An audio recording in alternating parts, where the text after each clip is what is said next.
Hello everybody, welcome back to another video. So as we all know कि Ramzan is coming and during Ramzan काफ़ी time जो होता है वो हम खुद से वेस्ट कर देते हैं और नमाज और रोज़े का फिर बहाना देते हैं कि रमज़ान की वजह से। ये नहीं करना है।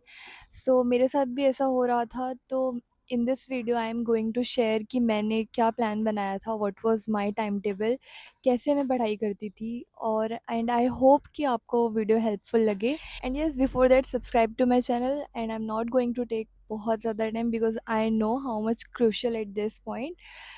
Yes, without any further do let's begin with the पहले वीडियो। तो जो मेजोरिटी टाइम होता है हमारा लाइक 6 to 10 PM का, वहाँ पर हम बहुत ज़्यादा टाइम पास करते हैं। लाइक नमाज, इफ्तारी, कुरान होने के बाद भी हमारे पास अच्छा खासा टाइम बचता है, बट स्टिल हम नहीं करते पढ़ाई क्योंकि मन ही नहीं करता है। तो करना क्या है, ठीक है वो 4 आवर्स को आप हटा दो तो भी आपके पास 20 आवर बच रहे हैं। तो उसमें से हम मिनिमम 10 to 9 आवर्स तो पढ़ाई इजीली कर सकते हैं। देखते हैं कि मैंने अपना स्केड्यूल कैसे बनाया। काफ़ी बार मैं अपना टाइम टेबल जो रहता था मैं रात से स्टार्ट करती थी या फिर सुबह मॉर्निंग में सहरी के बाद से। सबसे पहले तो करना क्या है, जो भी टाइम टेबल आप बना रहे हो उसको सेशंस में डिवाइड करो और हर सेशन का अलग अलग टू डू लिस्ट होना चाहिए आपके पास पहले से। ये नहीं कि आपने टाइम टेबल बना लिया और आपको पता ही नहीं है कि आपको उस टाइम पे करना क्या है। सबसे पहले क्या करना है, 10 to 12 का एक सेशन 2 आवर्स का, फिर उसके बाद हाफ आवर का ब्रेक या 15 मिनट्स का अकॉर्डिंग टू यू। उसके बाद दूसरा फिर से लोगे लाइक 12:30 से लेकर 2:30 या फिर 3 बजे तक सेकेंड सेशन। उसके बाद सहरी का टाइम हो जाता है तो आप वहाँ पे सहरी करिए, नमाज़ कुरान पढ़िए। फिर उसके बाद मैं यूजुअली सो जाती थी 5 to 12 के लिए। अगर आपको लग रहा है कि आपके अंदर कैपेसिटी है तो आप पढ़ सकते हैं। द मोस्ट इम्पॉर्टेंट थिंग क्या है कि आपको दोपहर के टाइम पे नहीं सोना है। काफ़ी लोग रमज़ान में दोपहर में सो जाते हैं, आपको ऐसा नहीं करना है। आपके पास अभी सिर्फ 2 महीना बचा है, तो चाहे आप सुबह पढ़ रहे हो या रात में पढ़ रहे हो, दोपहर का टाइम जो है वहाँ पे आपको अच्छा यूटिलाइज़ करना है, अच्छा क्वेश्चन प्रैक्टिस करना है। बिकॉज आपका जो नीट का एग्ज़ाम है वो होने वाला है दोपहर में। तो आपके ब्रेन को अभी से हैबिट होना चाहिए पढ़ाई करने की।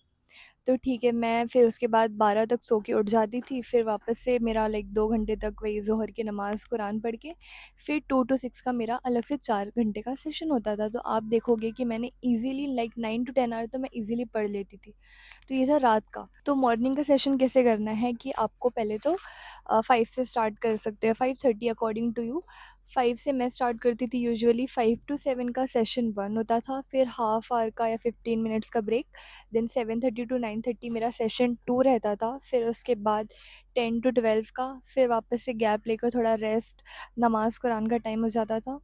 फिर 2 to 5 में मॉक सॉल्व करती थी। अगर मैं मॉक नहीं भी कर रही हूँ या फिर कभी ऐसा होता है कि बहुत ज़्यादा मतलब नहीं हो रही है कैपेसिटी रोज़े की वजह से, तो उस टाइम पे भी आप स्टिल पीवाईक्यूज़ देखो। मॉर्निंग के सेशन से भी अगर मैं स्टार्ट कर रही हूँ तो भी मेरा 9 to 10 आवर आराम से हो जाता था। एंड अपार्ट फ्रॉम दैट मैं पहले से ही अपने आप को प्रिपेयर की थी कि अगर रमज़ान में मैं 12 घंटे के बजाय 9 घंटे पढ़ाई कर रही हूँ तो मेरे सिलेक्शन पे कोई असर नहीं होना चाहिए। अपार्ट फ्रॉम दिस, आप एक प्रॉपर टू डू लिस्ट बनाओ। एंड मैं यही बोलूँगी क्योंकि 2 मंथ बचा है तो आपको question practice, mock test vigorous देना है। आपको अपनी हेल्थ का ध्यान रखना है, आपको सेहरी अच्छी करनी है ताकि दिन में नींद ना आए या फिर दिन में आपको डिहाइड्रेशन ना हो जाए। ये सारी चीज़ें अगर आप अपने माइंड में लेकर चल रहे हो तो आई एम डैम श्योर कि रमज़ान बहुत ईज़िली निकलेगा और आपकी प्रिपरेशन पे भी ज़्यादा इफ़ेक्ट नहीं होगा। आई फ़ील लाइक कि इफ़ेक्ट नहीं होता है अगर आप प्रॉपर्ली शेड्यूल करके चलो। Yes, this is all about this video. Time table को ज़रूर फॉलो करना, तुम देखोगे कि तुम्हारा रमज़ान बहुत ईज़िली निकल रहा है, तुम्हारी प्रिपरेशन भी बहुत अच्छी होगी इंशाल्लाह। And yes, this is all about this video. मिलते हैं नेक्स्ट वीडियो में, तब तक के लिए subscribe my channel and yes comment भी करना।